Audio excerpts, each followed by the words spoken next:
The Nigerian national football team were stranded in Libya in a situation that looks like they were held hostage. It is no longer a news though, but many people don't know what really happened and how we got here. Let me explain to you why the Libyan government did this. So last week, the Libyan football team arrived in Nigeria ahead of the 2025 African Cup of Nations qualifier. But instead of them to land in Uyo, which is the venue for the match, their plane was diverted to Port Harcourt. When they landed in Port Harcourt airport, they were a bit stranded. Despite that, the NFF still rallied around to make sure they were moved to Uyo, although by road. But the Libyan players complained that the NFF did that on purpose so that they can be tired for the match, and that the bus NFF provided to carry them to Uyo don't even have AC.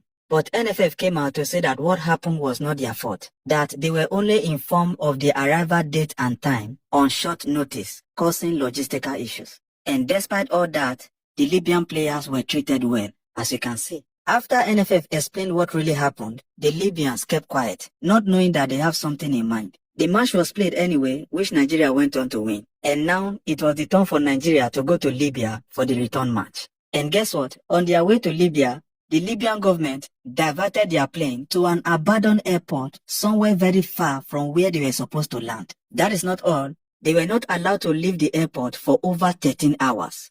No food, no water, no access to internet. They were just stranded. It was just like an hostage situation. In fact, some of the Libyan workers that were around were even laughing for you to know that they were doing this on purpose. But after many hours of people calling the Libyan government, they decided to send this bus to come move the players to the venue, which is about 200 kilometers. You see, this is the bus Nigeria provided for their players, and this is the bus provided for our own players.